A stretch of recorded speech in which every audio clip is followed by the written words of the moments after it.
my co-host Noel. So Noel, welcome to Pennsylvania. How you doing, Paul? Okay, Noel, just there on the graphic we see the Eileen Gleeson, now the former manager of the Irish women's soccer team, Republic of Ireland women's soccer team. After the defeat by Wales in the playoff for the Euros, her contract will not be renewed, so she's been let go. So, just what are your thoughts on it?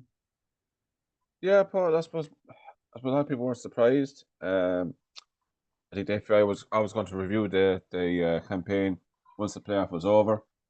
And now that obviously the campaign is over, the defeat in the playoff to Wales, they decided that, like Steve McKinney this time last year, a little bit earlier this time last year, they decided not to renew the contract. I think last year, of course, we were this time last year, I think, they were in the Nations League. She got Ireland promoted. She was on an interim basis at that stage. We thought then that the FAI were looking far and wide for a new candidate, and lo and behold, after the interim process, they decided to give it to Eileen Gleeson. So her remit was pretty much, Paul, being that regardless of what happens in the group stages of the qualifiers, Ireland were always guaranteed a playoff spot. So basically, it was always going to come down to how she would do in the playoff.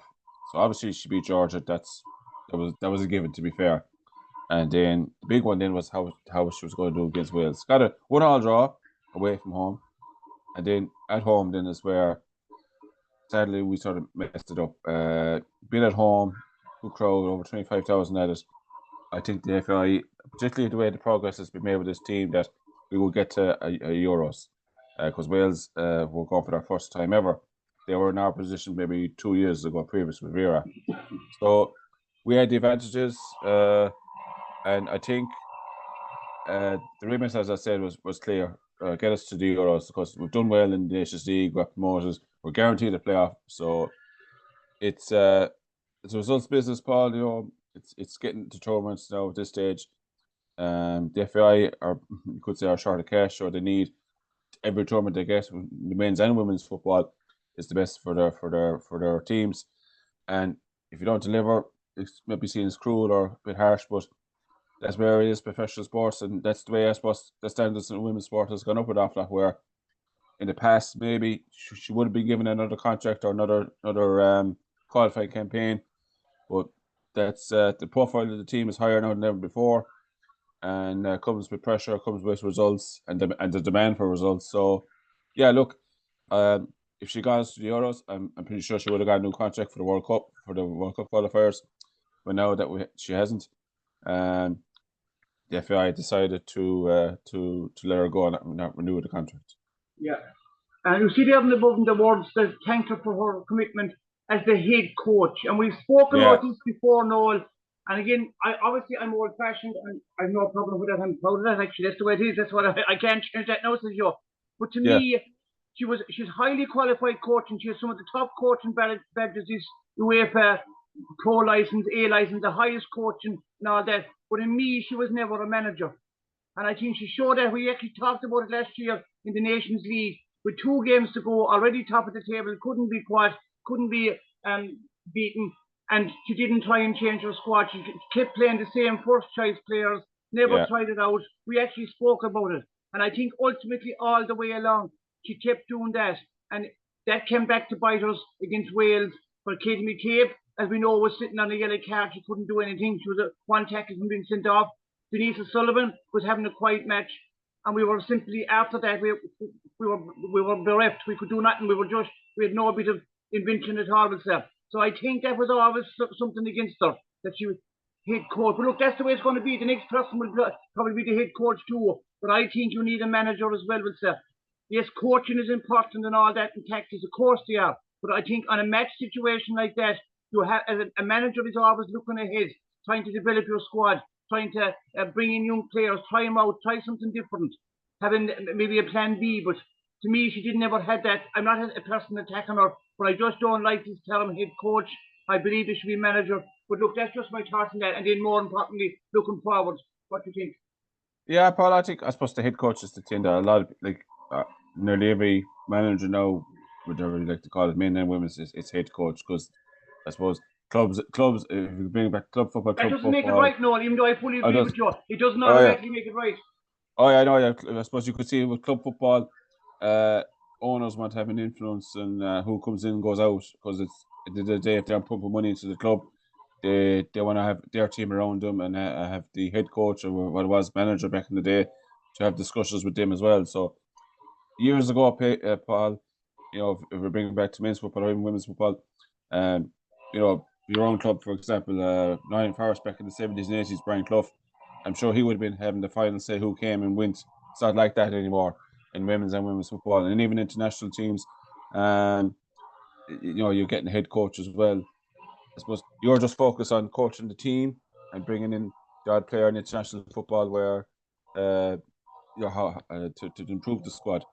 I suppose you're right, Paul, because you did come from a background of, I think a previous job was for the development of young girls in women's football. So she wasn't on the ground, you could say. She was more of an overhead coach. And I think she did a very good job in that as well, many people have said. But I suppose being on the grass, being on with players day in, day out. I don't know her previous club experience in management, but she has the qualifications, as you said before, so she obviously has done it before. But, the highest level, let's be clear about that. She's the highest level of coaching. Look at this UEFA Pro license, A license. So that's on the record the highest level of coaching you can get. Yeah, I totally accept. It just didn't work out, Paul, in the end. I think I think the performances in the Euros campaign, you know, I think what one thing that really, it's just little basics really hurt them. Like the one they lost to Sweden, you know, the corner kick, the goal we gave away, that was very poor. Even if Sorry, no, we're cutting across. But another thing a manager does is deal with the players individually. It's more than just doing the tactical stuff, dealing with the players. And we talk about the captain, Katie McCabe. She literally put herself out of the second half because she was one tackle away from being sent off. And there's obviously an issue there with discipline. And even though she's a top player and playing with a top club, but she didn't deal with that, in my opinion. And that came back to bite her, because in the second half, Katie McCabe was just a shadow of herself, because she knew she was only just one step away from being sent off.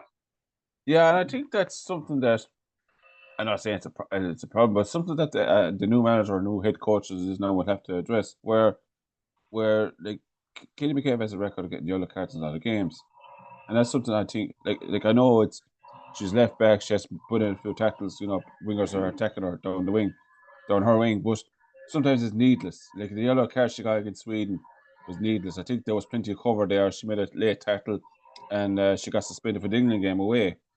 And now, like you said, Tuesday night, the 3rd of December there, she made a rash tackle.